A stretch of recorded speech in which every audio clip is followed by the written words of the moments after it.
Olá, pessoal. Espero que todos vocês estejam bem. Eu sou o professor Edenir, do Departamento de Química na Universidade Federal de São Carlos, campus São Carlos, Brasil. E hoje eu estou aqui para apresentar para vocês um webinar intitulado A Saga de um Instrumento J200. O que é esse instrumento J200? Esse instrumento é um equipamento LIBS, a Laser Induced Breakdown Spectroscopy. Então, a ideia aqui é mostrar para vocês 10 anos de desenvolvimento em química analítica usando a LIBS. Tá? Essa aqui é a parte 1. O meu grupo de pesquisa é o Gaia, que é o grupo de análise instrumental aplicada, e aqui do ladinho estão os meus contatos, tá? O meu e-mail, o meu canal no YouTube, página no LinkedIn, Instagram, Facebook e também o site do meu grupo de pesquisa. Bem, então vamos lá falar um pouquinho da saga desse instrumento. No meu grupo de pesquisa, nós temos uma motivação muito grande que é trabalhar com a análise direta de amostras sólidas, tá? E ao longo dos últimos anos, a gente vem empregando a técnica LIBS para fazer essas análises. Então, nós já fizemos uma gama muito grande de amostras, desde amostras de alimentos até amostras de cabelo, por exemplo, amostras ambientais, bagaço de cana e por aí vai. E qual que é a grande motivação de trabalhar com a análise direta de amostras sólidas? A grande motivação é a seguinte, ó, a melhor maneira de se preparar uma amostra é não preparar a amostra, tá? Então, quando a gente opta por não preparar a amostra, a gente está sujeito a diversos problemas, como, por exemplo, interferências espectral e também de matriz, a microheterogeneidade das amostras, como selecionar a melhor maneira para fazer uma calibração, como selecionar os padrões mais apropriados, né? Quais vão ser os padrões para fazer a calibração? Porque aqui nós estamos interessados, né, na grande maioria das vezes, em uma análise quantitativa, né? E como preparar esses padrões? Então, esses são alguns problemas que podem surgir aí ao longo das análises com amostra direta de amostras sólidas.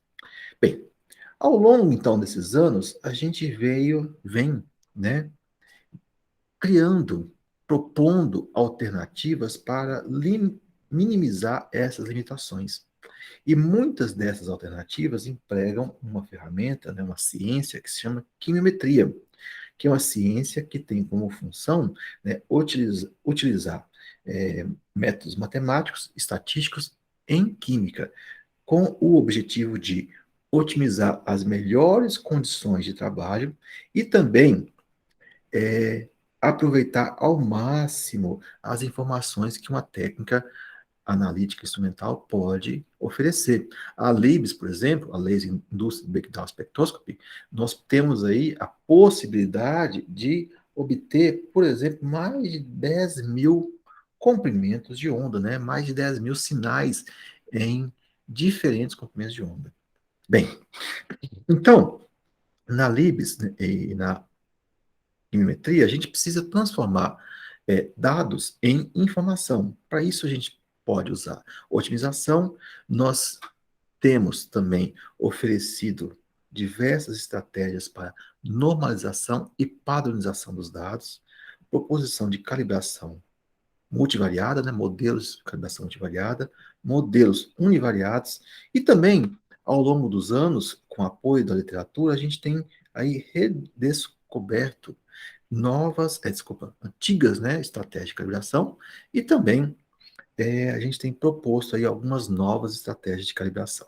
Bem, então essas são algumas das ferramentas, né, que eu vou mostrar para vocês, e também a gente tem feito a proposição de modelos de classificação, tá? Bem, em 2021, nós escrevemos um e-book, que é esse e-book que está aqui, ó, essa é a capa dele. Laser Induced Breakdown Spectroscopy, LIBS, Applications and Calibration Strategies. É um e-book totalmente gratuito, tá? Ele é free. Ele foi feito em dois idiomas, o inglês e o português, tá? É um e-book que tem aí cerca de 80 páginas, mais ou menos, e a gente tentou colocar nesse e-book, né, resumir nesse e-book, as informações que nós geramos aí ao longo dos últimos 10 anos. Bem, as informações sobre esse e-book você pode ver aí no link na descrição desse vídeo, e também está aqui, ó, você pode baixar diretamente aqui, mas esse link está aí na descrição do vídeo. Bem, então, como um sumário, né, uma agenda aqui, eu vou falar sobre as principais partes desse e-book. Então, nós vamos falar sobre a preparação de amostras para análise direta com a LIBS, otimização das condições instrumentais, processamento dos dados, calibração univariada, multivariada, aplicações, considerações finais, conclusões e perspectivas. Então, esse aqui é o enredo que eu quero passar para vocês. Eu vou dividir esse vídeo em duas partes. Na primeira parte, eu vou até a calibração univariada e a segunda parte eu vou concluir, começando aí com a parte de calibração multivariada. Bem, então agora falando sobre preparo de amostras, tá? Então, eu vou falar um pouquinho sobre todos os tipos de amostras que nós já encaramos no nosso equipamento. Amostras líquidas, amostras sólidas, amostras de minérios, tá? Como é que a gente prepara isso? Bem, então, a análise direta de amostras sólidas, ela tem, claro, suas vantagens, né? Ela é tentadora, né? Porque você tem aqui um mínimo, ou em algumas circunstâncias, nenhum tipo de pré-tratamento da amostra. Tá? Com isso, você consegue uma alta frequência de amostragem, né? Você consegue fazer mais amostras em um curto intervalo de tempo. Como você não está trabalhando com ácidos, não está diluindo a amostra, então os riscos de perda do analito são menores, você reduz o uso de reagentes perigosos, tá? E, consequentemente, uma menor geração de resíduos.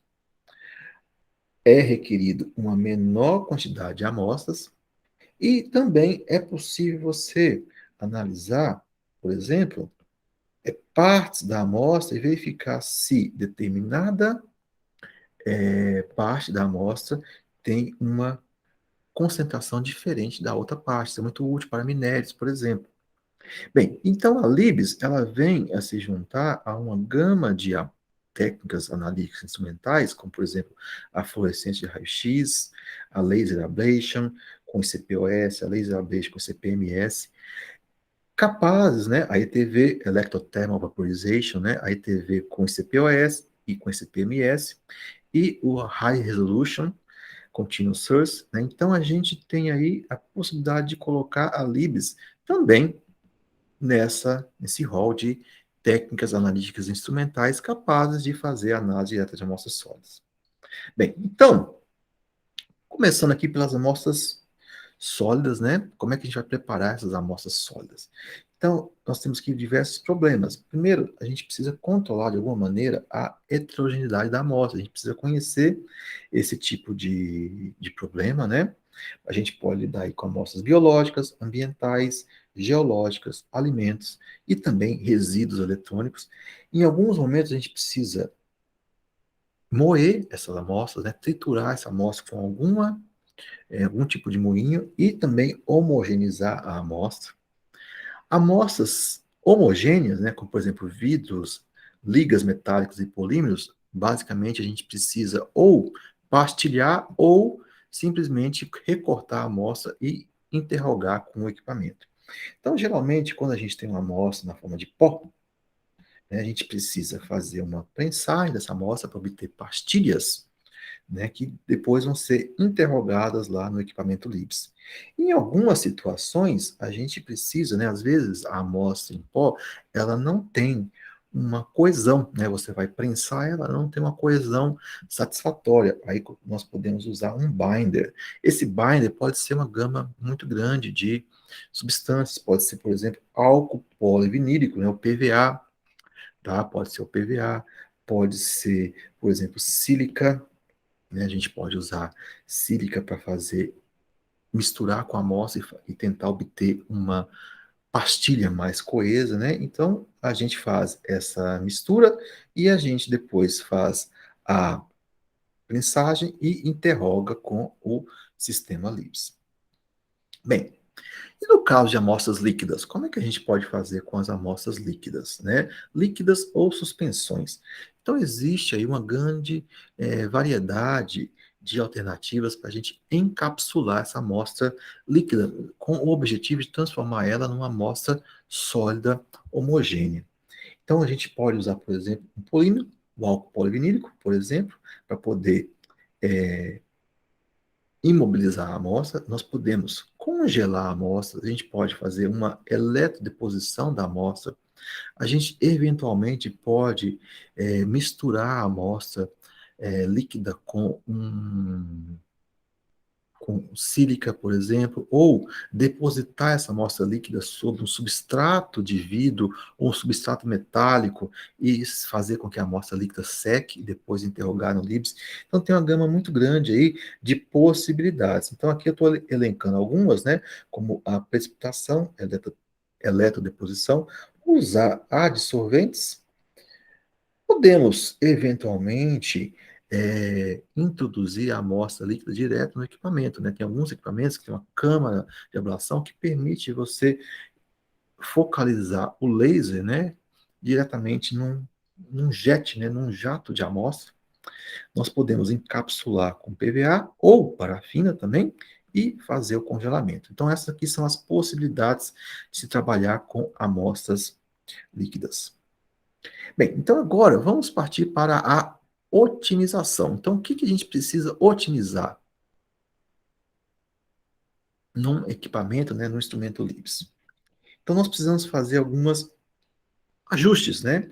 E esses ajustes, né, nos parâmetros do laser, a gente pode, por exemplo, estudar a energia do pulso do laser, o spot size, né? Ou seja, a gente vai focalizar o laser, qual vai ser o tamanho, né, desse spot. Né? Então a gente tem aqui o laser chegando, né? Esse laser ele vai incidir em um ponto ou ele vai incidir em uma região maior, né? Então esse é o spot size que a gente pode otimizar. Uma outra coisa, um outro parâmetro que a gente pode também otimizar é o delay time, né? Então vejam só, a gente tem aqui o tempo, a gente tem o tempo zero, onde a gente incidiu o laser, aí nós precisamos esperar um tempinho para que espécies moleculares reduzam o sinal dela, né, o sinal caia, e a gente comece a ter a emissão de espécies iônicas e espécies atômicas. Esse tempo que nós aguardamos é o que eu chamo aqui de delay time, tá? Tempo de atraso. Bem, então, esses são alguns parâmetros que a gente pode mexer. É claro que a gente pode mexer também no comprimento de onda do laser. O J200, né, na sua saga aí de 10 anos, ele usa um comprimento de onda, o laser é de 1064 nanômetros. Mas existem equipamentos que você pode colocar um dobrador de frequência e com isso cair para 532 nanômetros, tá? Então tem vários lasers diferentes, né? Tem uma gama muito grande de lasers em diferentes comprimentos de onda, né? Que você pode ajustar no seu equipamento. É claro que tudo isso vai envolver custo, né? Vai envolver especialidades, principalmente da área de física, para poder trabalhar, né? Física, fotônica, poder mexer nesses parâmetros. Nós podemos também investigar as condições das amostras e dos padrões, né? Então, a gente pode investigar aqui o processo de moagem, o tamanho de partícula, o tempo de prensagem, a pressão que a gente vai aplicar para fazer a prensagem da amostra, né? E todos esses parâmetros aqui, a gente pode avaliar usando o DOE, que é o Design of Experiments, né? O planejamento fatorial. Então, é uma ferramenta muito útil onde a gente pode fazer uma varredura das variáveis e também identificar as melhores condições de trabalho. Bem, então, seguindo aqui mais um pouquinho, no DOE, né, no Design of Experiments, o que nós podemos fazer? A gente pode calcular efeitos, a gente pode propor modelos de regressão, no sentido de encontrar uma região ótima de trabalho com todas essas ferramentas. E com isso a gente precisa usar algumas métricas, né? A gente tem que calcular aqui a tabela nova para a gente comparar, por exemplo, variâncias, né? Variâncias, principalmente aquela variância da regressão sobre a variância do resíduo, né? Nós temos que avaliar também o coeficiente de determinação, o famoso R quadrado, tá?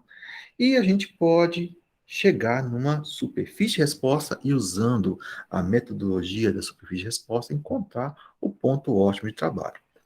Existe uma gama muito grande, né, de ferramentas do DOE, estratégias para fazer os cálculos, né? No meu canal no YouTube, que está aqui, olha, você pode ver também aí na descrição do vídeo, nós temos uma gama muito grande de várias ferramentas para fazer o planejamento fatorial completo, o planejamento fatorial fracionário, o Central Composite Design, o planejamento composto central, Dot Design, Box Banking Design. Tá? São algumas ferramentas úteis para a gente identificar onde está o ótimo de uma determinada condição de trabalho. Bem, agora partindo para a parte de processamento dos dados, né? Porque com a Libs, olha só, você consegue obter aí uma quantidade muito grande de dados, né? Uma quantidade absurda de dados, né? Eu costumo brincar com os meus alunos que numa manhã você preenche um pendrive de 1 GB, né? Brincando. Então a gente precisa aí contornar várias coisas, por exemplo, a flutuação do sinal, quais são as variáveis que nós vamos selecionar, como selecionar, que sinal a gente vai usar, a área, a altura, né? Que sinais nós vamos usar, né? Os dois, a gente vai normalizar. Então, todo o objetivo de tudo isso é melhorar os parâmetros analíticos, né? Os limites de detecção, limite de quantificação, a sensibilidade e por aí vai.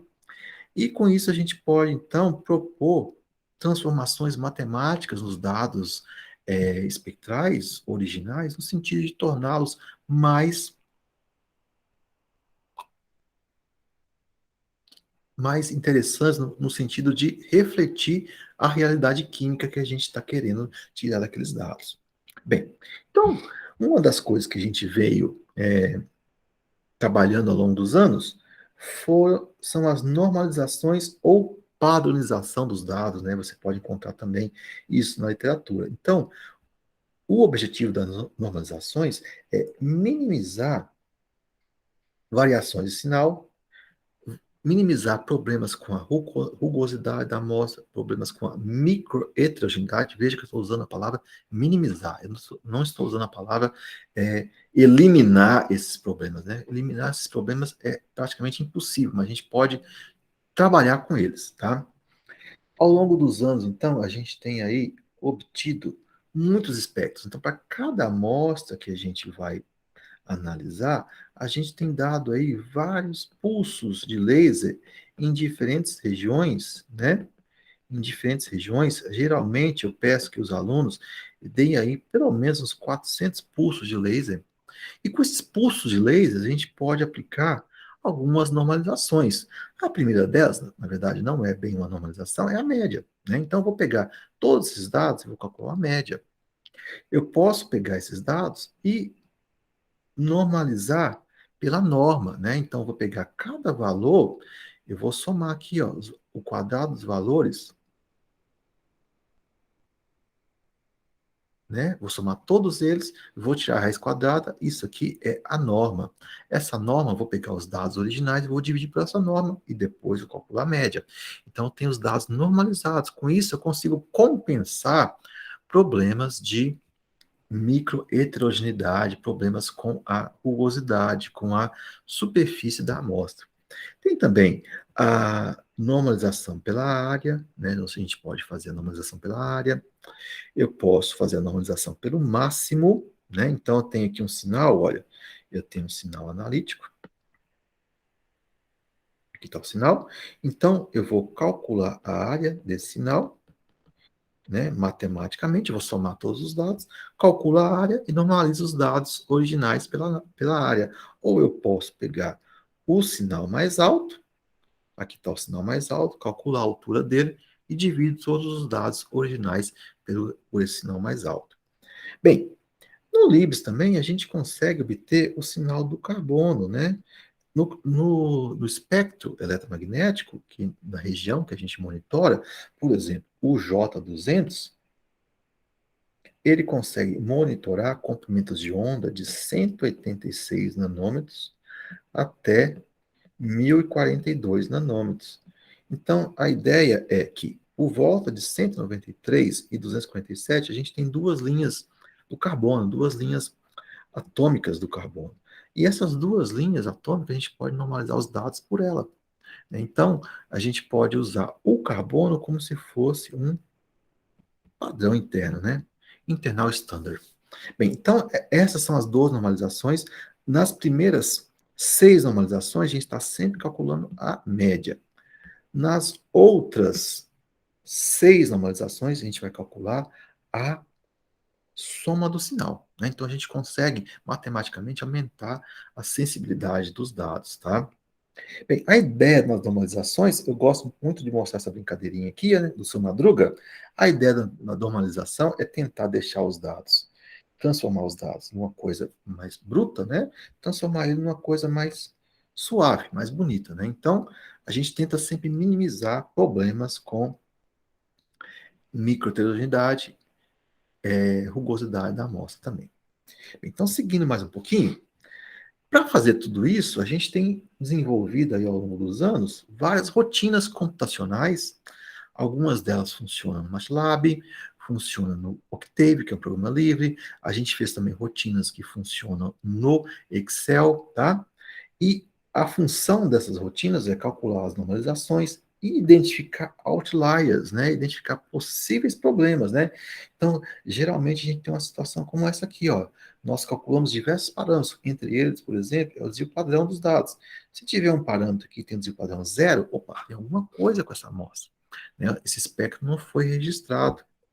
A gente pode também fazer o cálculo do BOC, Baseline Offset Correction, né? Então, às vezes a gente tem a linha de base e a gente tem o sinal tá em cima, então a ideia é a gente trazer o sinal para a linha de base, tá? Então, esse é o BOC, Baseline Offset Correction.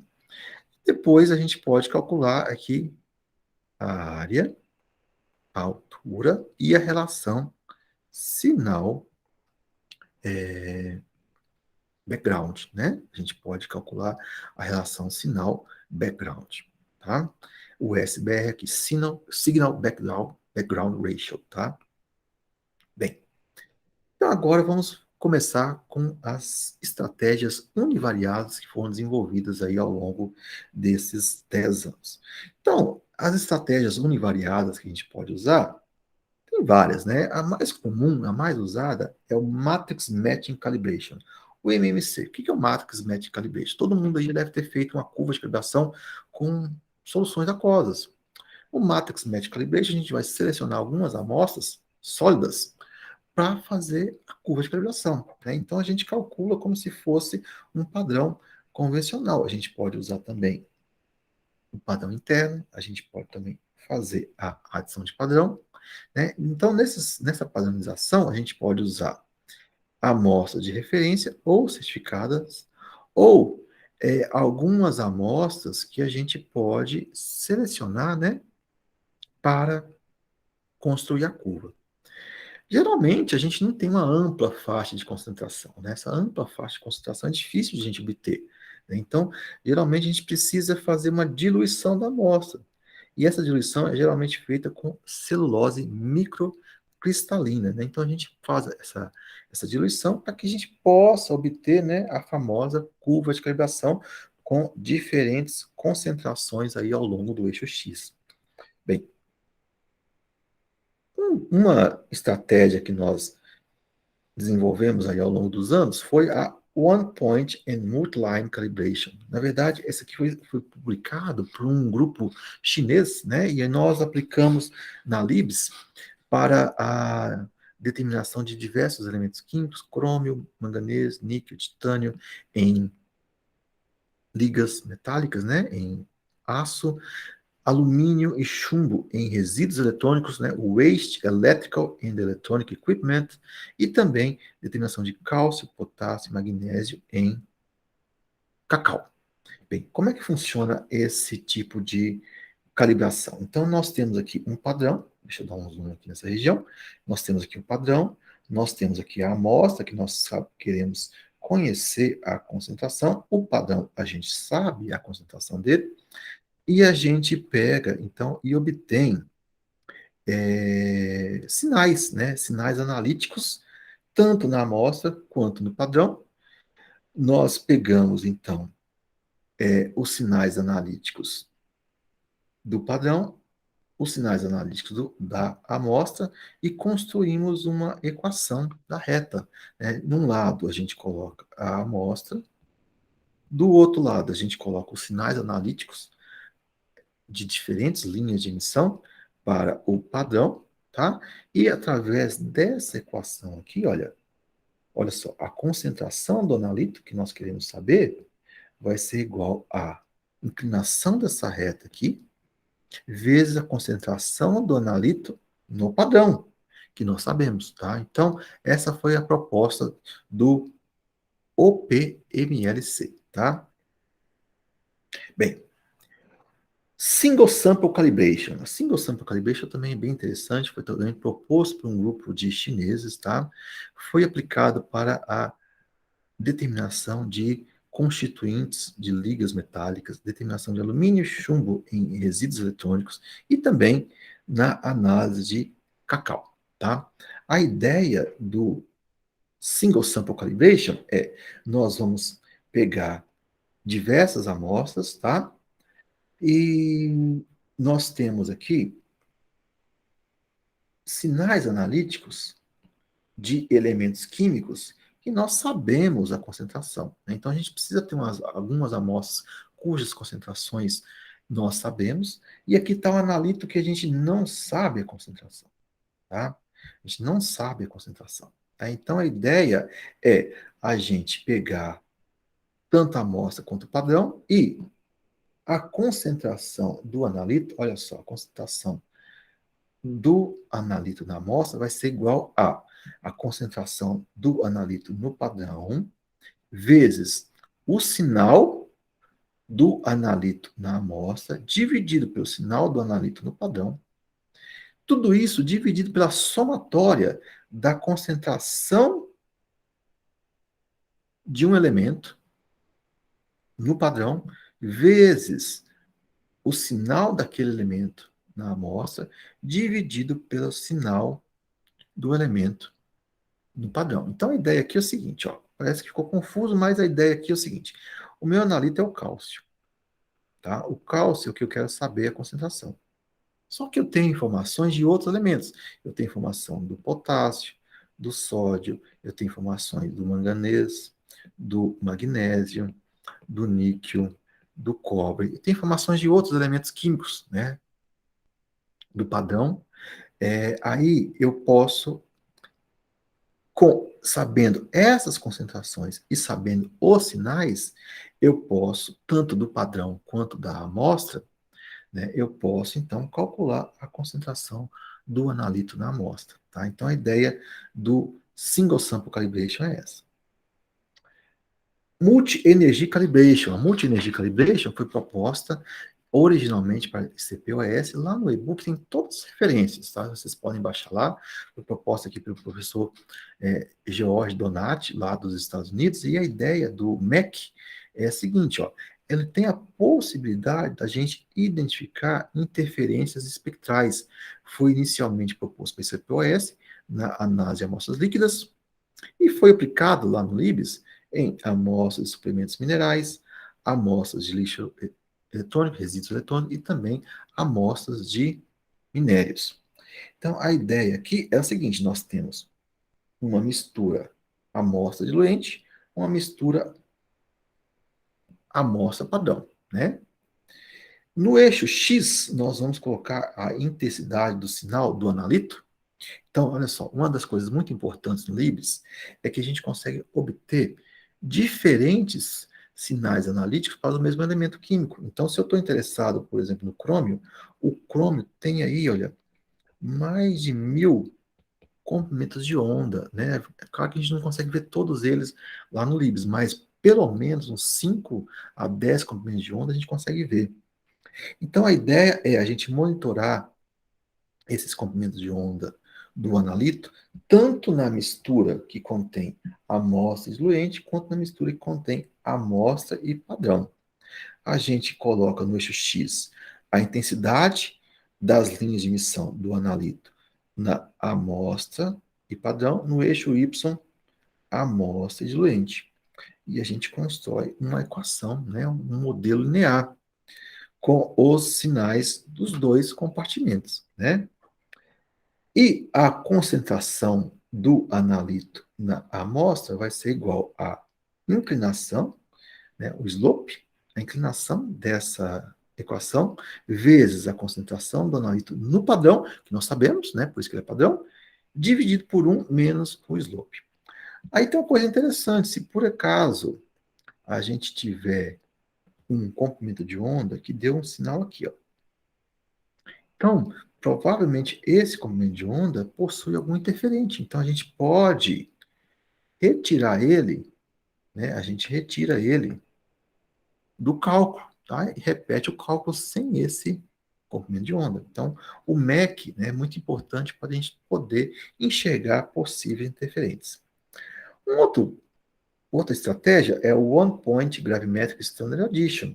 É similar ao adição de padrão, só que como o nome já diz, é com one point, né? Só um ponto. Então a gente tem aqui a concentração adicionada, aqui está a concentração zero, né? Sem adição de concentração, e a gente, por extrapolação, a gente consegue encontrar a concentração do analito na amostra, né? Então a gente pode aí ter a possibilidade de aumentar a frequência de amostragem. A gente precisa, é claro, né? Como a gente está construindo, olha, uma curva com 2 pontos apenas, a gente precisa necessariamente verificar a significância do modelo, né? A gente precisa ver se o p-valor da regressão, né, da variância relativa à regressão e o p-valor, né, essa divisão, aqui vai me dar um valor de f. Eu tenho que ver se o p-valor desse f é menor do que 0,05. Se for menor, o modelo é significativo, né? Por que a gente precisa fazer isso? Porque no one point, a gente sempre tem 2 pontos. E o R, esqueçam o R, né? O R quadrado vai ser sempre igual a 1, né? Vai ser sempre maravilhoso. Mas cuidado, né? Tem que ver também se o modelo é significativo. Bem, nós temos também, olha, a proposição do Slope Ratio Calibration, foi proposta pela doutora Lidiane Nunes, do Sena USP Piracicaba. E o Slope Ratio Calibration funciona da seguinte maneira: a gente prepara aqui pastilhas, né, da amostra e do padrão. E a gente faz uma quantidade crescente do número de pulsos nessas pastilhas. Daí nós construímos duas equações da reta. Uma equação da reta para a amostra, outra equação da reta para o padrão. A gente fixa um comprimento de onda e usa diversos sinais, né? Claro que quanto mais pulsos você vai usar, maior vai ser o sinal, né? E a concentração do analito vai ser igual à inclinação da equação da amostra dividido pela inclinação do padrão vezes a concentração do padrão, que você sabe quanto que é, né? A doutora Lidiane já usou isso para amostras de plantas, né? Folhas de plantas para determinação de boro, cálcio, cobre, ferro, magnésio, manganês, fósforo e zinco. Bem, inspirado no Slope Ratio Calibration, nós propusemos o Two-Point Calibration Transfer. No Two-Point, a ideia aqui é a gente usar apenas 2 pontos, né? A gente precisa ver também, fazer o teste F, né? Para ver se o p-valor é menor do que 0,05, né? E a ideia aqui é usar uma quantidade pequena de pulsos para o primeiro ponto, uma quantidade grande de pulsos, né? Geralmente a gente pede que seja usado aqui pelo menos uns 100 pulsos aqui, uns 200 pulsos aqui, né? Dobrado o número de pulsos, constrói as duas equações e usa a mesma formulazinha que a doutora Lidiane Nunes propôs, tá? Bem, Fluence Calibration. A Fluence Calibration também foi inspirado em algumas publicações do professor George Donati, e nós trouxemos isso lá na parte do CPOS para o LIBS. Então, Fluence Calibration a gente vai usar dois valores de fluência, fluência 1 e fluência 2. Mas o que é fluência? Fluência é a quantidade de energia por área incidida. Então, a gente pode mudar o spot size para obter diversas fluências diferentes, né? E com isso a gente consegue, grosseiramente, né, obter uma normalização do plasma, né? A gente consegue ter uma normalização do plasma, porque a gente vai aplicar, olha só, no eixo X está o padrão, no eixo Y está a amostra, a gente vai aplicar fluências diferentes, tanto no padrão quanto na amostra, tá? E com isso a gente vai calcular a concentração do analito na amostra, vai ser igual a o slope desse modelo vezes a concentração do padrão. Bem, isso já foi aplicado para amostras de fertilizantes, por exemplo. Então, para encerrar aqui essa primeira parte, nós desenvolvemos diversos templates no Excel. Esses templates, tem um link deles lá no nosso e-book. Só você baixar o e-book, você vai ter acesso a esses templates.